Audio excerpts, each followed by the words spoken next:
ఇంట్లో కూర్చుని ఇంగ్లీష్ నేర్చుకోవాలనుకుంటున్నారా? అయితే వెంటనే మా స్పోకెన్ ఇంగ్లీష్ క్లాసెస్‌కి కాల్ చేయండి. నమస్తే రమ్మగారు. నమస్తే జయ. రమ్మగారు, సూసైడ్స్ చేసుకోవటం ఎంత ఎక్కువగా ప్రతి ఇంకా భయం వేస్తుంది. గంట గంటకి ఆ న్యూసే చూసేస్తామా ఏంటి, ఎటు వెళ్ళిపోతున్నాము ఏంటి అనేసి. పెద్ద పెద్ద మంచి మంచి ప్రొఫెషన్స్లో ఉన్న వాళ్ళు, బాగా చదువుకొని సమాజాన్ని చూస్తున్న వాళ్ళు, చిన్న వయసు వాళ్ళు ఎలా తను చాలిస్తున్నారో అర్థం కావట్లేదు రమ్మగారు. ఎంత బాధ అనిపిస్తోందంటే, భర్త ఏదో ఎఫ్ఐఆర్ పెట్టుకున్నాడని దానికి చనిపోతాం ఏంటి సొల్యూషను ఏమిటి? ఇప్పుడు వాడు అలా అనకూడదు కానీ జయ. ఏమిటి ఈ మొగుడు లేకపోతే బతకలేరమ్మా? నాకు అసలు అర్థమే కాదు. వెంటనే మీరు వివాహ సంబంధాలు ఇలా అంటారా, ఏంటేంటో మాట్లాడతారు. మన సమాజం అంటే ఏం సమాజం? మనిషిని మించిన సమాజమా జయ? అస్సలు లేదండి.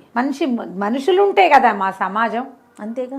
ఇప్పుడు ఒకళ్ళు ఏదో చేశారు, ఏదో అయ్యారు, దానికి అంత ఇంపార్టెన్స్ ఇవ్వద్దు. నీకు ప్రాబ్లం వచ్చింది, ప్రాణాలు చాలించుకోవద్దమ్మా. కావాలంటే ఆ బంధానికి వీడుకోలు చెప్పండి, ఒక దెబ్బకి అయిపోతుంది. కనీసం వేరే ఆప్షన్స్ ఉన్నాయి, సమాజానికి ఉపయోగపడచ్చు. మీ అమ్మా నాన్న ఉంటారు. ఎందుకోనో జయ, చిన్న పిల్లల దగ్గర నుంచి పెద్దవాళ్ల వరకు ఈ వయసు, ఈ ఆడని లేదు, మొగం లేదు, చిన్నపిల్లలని లేదు, పెద్దవాళ్ళని లేదు, చదువులేని వాడని లేదు, చదువుకున్న వాళ్ళని లేదు, చిన్న పొన్న కారణాలతోటి ఎందుకు చాలించుకోవాలి? ఇందులో నాకే విసుగ్గా ఉంది, నేనే చేయలేకపోతున్నాను, నాకే చేత కావట్లేదు, నాకే అనారోగ్యం ఉండవు. వాళ్ళేదో అన్నారు, వాళ్ళేదో ఎవరో ఏదో అన్నారని, చేశారని, చెయ్యలేదని, తమతో కలిసి రావట్లేదని నువ్వు ఇంపార్టెంట్ ఎప్పుడు అవుతావు అసలు? అంతే కదా. జనరల్గా మనం అన్నిట్లలో సెల్ఫిష్గానే ఉంటాం జయ. ఏమిటో ఇలాంటి ఒక నిక్ ఆఫ్ ద మూమెంట్లోకి, ఆ ప్రత్యేక సందర్భాల్లో నీకయ్యి నువ్వు నిలబడవలసిన సమయంలో ఎవరి కోసమో తను చాలిస్తామంటారు. వాళ్ళకంత వర్త్ ఉందా, అంత విలువేం ఉందా వీళ్ళకి? ఎవరికైనా ఏముంటుందమ్మా? 2 రోజులు ఆగితే అంతా మామూలు అయిపోతుంది. నాకు చాలా బాధగా ఉంటుంది అసలు. వచ్చేటప్పుడే ఆ టీవీలో న్యూస్ చూసి వచ్చాను నేను ఈరోజు. ఇప్పుడు అమ్మాయి ఎవరో డాక్టర్ట, అతను హస్బెండ్ డాక్టరే, ఇద్దరు ఏదో ఆసుపత్రిలో పనిచేస్తున్నారు. అతనికి ఎవరితోనో స్నేహంట అబ్బాయికి. ఆ ఎవరో అమ్మాయితో స్నేహం ఉండటం వల్లే, అమ్మాయి వల్లే, మా అల్లుడి వల్లే మా అమ్మాయి సూసైడ్ చేసుకుంది. వాడికి శిక్ష పడాలంటారు వాళ్ళ అమ్మా నాన్న. వినొచ్చా నేను. డాక్టర్ అంటే ఎంత శ్రమ చేయ, ఎన్ని గంటలు, రోజుకి ఎన్ని గంటలు నుంచుంటే ఒక స్టూడెంట్ డాక్టర్ అవుతుందో తెలుసా? మరి ఆ ప్యాథాలజీ క్లాసులు, ఆ తర్వాత మా ఎనాటమీ క్లాసులు. ఎనాటమీ అంటే శవాన్ని పెట్టుకుని గంటల తరబడి నిలబడతారమ్మా పిల్లలు. పాపం ఎన్ని గంటలు నుంచోవాలో, రోజుకి ఇన్ని గంటల నుంచుని, ఇన్ని రకాలు చదివి, ఇన్ని పుస్తకాలు చదివి, ఎన్నో ఇవి చేసుకుని, అసలు వీళ్ళు డాక్టర్లు అవ్వడానికి బేసిక్ థింగ్ ఉంది చూడు, నీట్. అదొక చావు దగ్గరకు వచ్చే పని. అది చేసి డబ్బులు ఉండకో ఈ ఉద్యోగం చదువుకుని పీజీలు చేసి, పీజీ ఎంట్రన్స్ అసలు మామూలు కష్టం కాదు అది.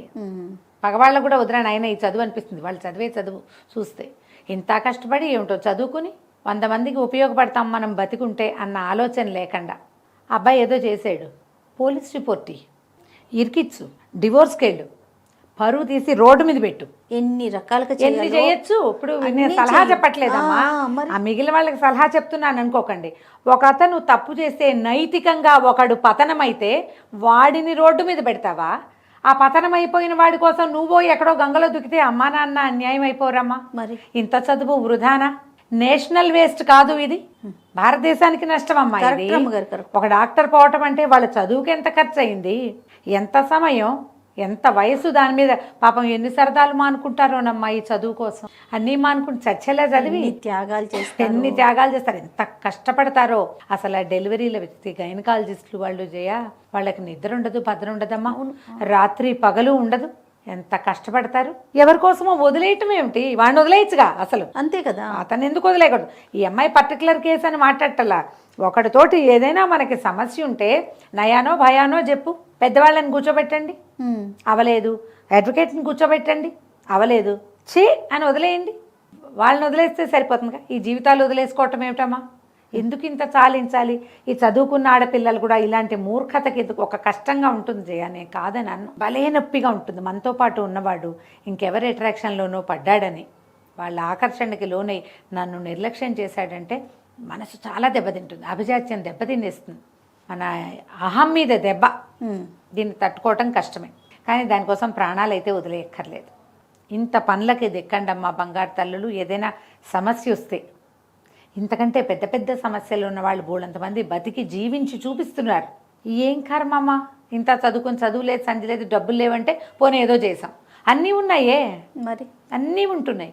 ఈ చదువుకునే చిన్న చిన్న ఆడపిల్లలు, school going girls, school going పిల్ల అంటే ఎంత పిల్లమ్మా, సరిగ్గా చెప్పు, దానికి ఆవకాయ అన్నం కలుపుకు తింటాను రాదు చిన్నపిల్ల.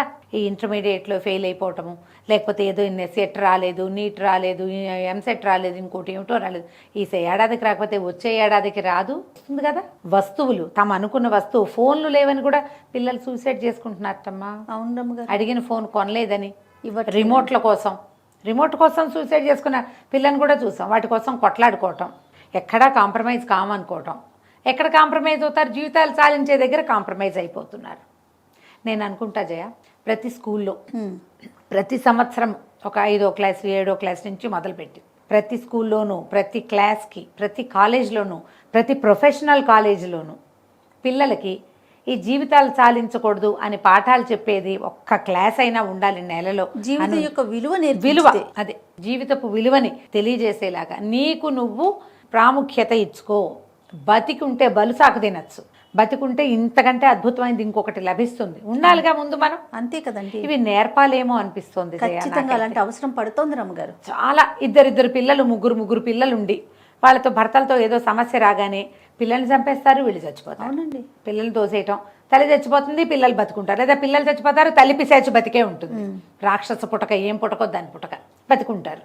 ఎంత హింస, ఎంత నరకమమ్మా. జీవితాంతం నరకమే కదా. మళ్ళీ ట్రై చేసి వెళ్ళిపోతావా పోని? అవును రమ్మగారు. ఏం చేస్తారు? ఎందుకు ఇంత పనులు చేస్తారు? బతికి చూపిద్దామని ఎందుకు అనుకోవట్లేదమ్మా? ఇన్ని రకాలు నేర్చుకుంటున్నారు ఆడపిల్లలు, ఎంతంత చదువులు చదువుతున్నారు. అసలు మన నాడు చదువు ఉందా? ఈ పరుగుందా? ఈ పోటీ ఉందా? అసలు ఇన్ని ఉద్యోగాలు ఉన్నాయా జయ? అసలు ఎక్కడ రమ్మగారు? ఏమీ లేదు. అసలు ఎన్ని అవకాశాలు ఉన్నాయమ్మా ఆడపిల్లలకి. అవును.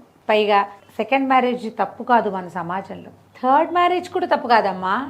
లోకల్లో అంతా చేసుకుంటూనే ఉన్నారు. అంతేగా.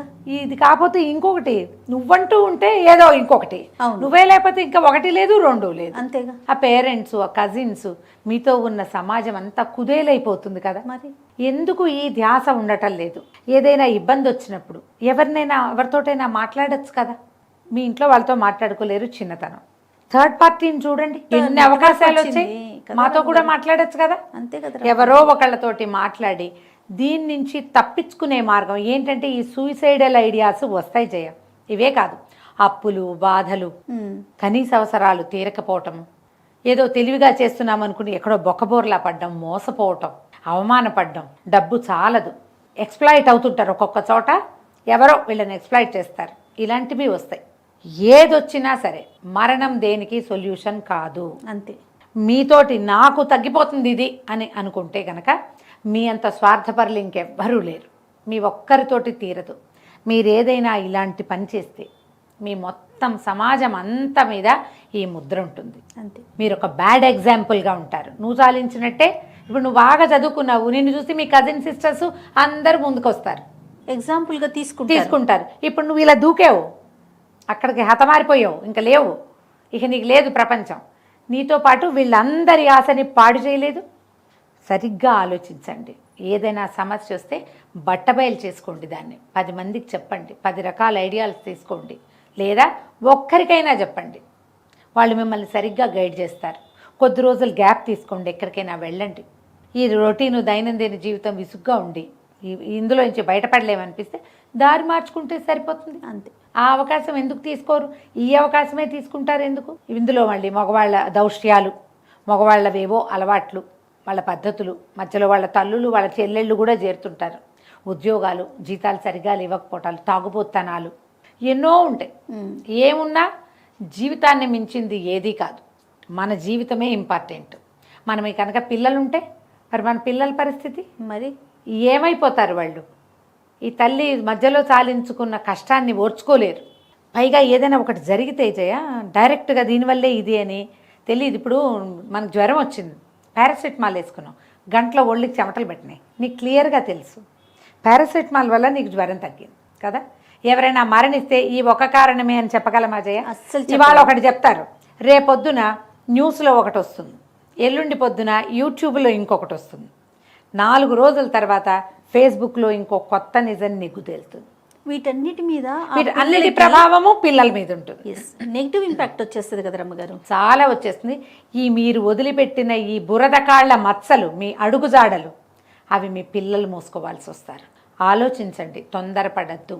బతికుంటే బలుసాకైనా తినచ్చు.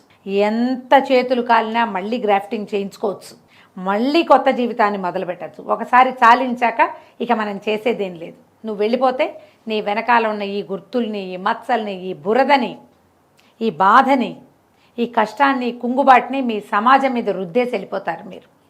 మనం ఒక్కళ్ళని చాలించుకున్నామని అనుకోకండి. కూర్చుని సార్ట్అవుట్ చేసుకునే ఆలోచన చేయండి. రైట్. ఎవరితోటైనా మాట్లాడండి. ఖచ్చితంగా ఆలోచించాలి మరొక్కసారి. నమస్తే రమ్మగారు. నమస్తే.